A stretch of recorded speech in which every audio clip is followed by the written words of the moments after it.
اے نبی صلی اللہ علیہ وآلہ وسلم، اپنے پروردگار کا نام لے کر پڑھو جس نے تمام کائنات کو پیدا کیا، جس نے انسان کو خون کی پھٹکی سے بنایا۔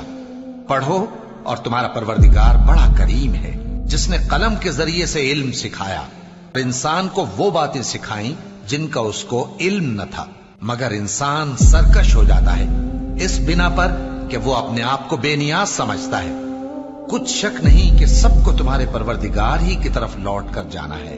کیا تم نے اس شخص کو دیکھا جو منع کرتا ہے، یعنی ایک بندے کو جب وہ نماز پڑھنے لگتا ہے؟ بھلا دیکھو تو اگر یہ راہ راست پر ہو یا پرہیزگاری کا حکم کرے تو منع کرنا کیسا؟ تو اس کا انجام کیا ہوگا؟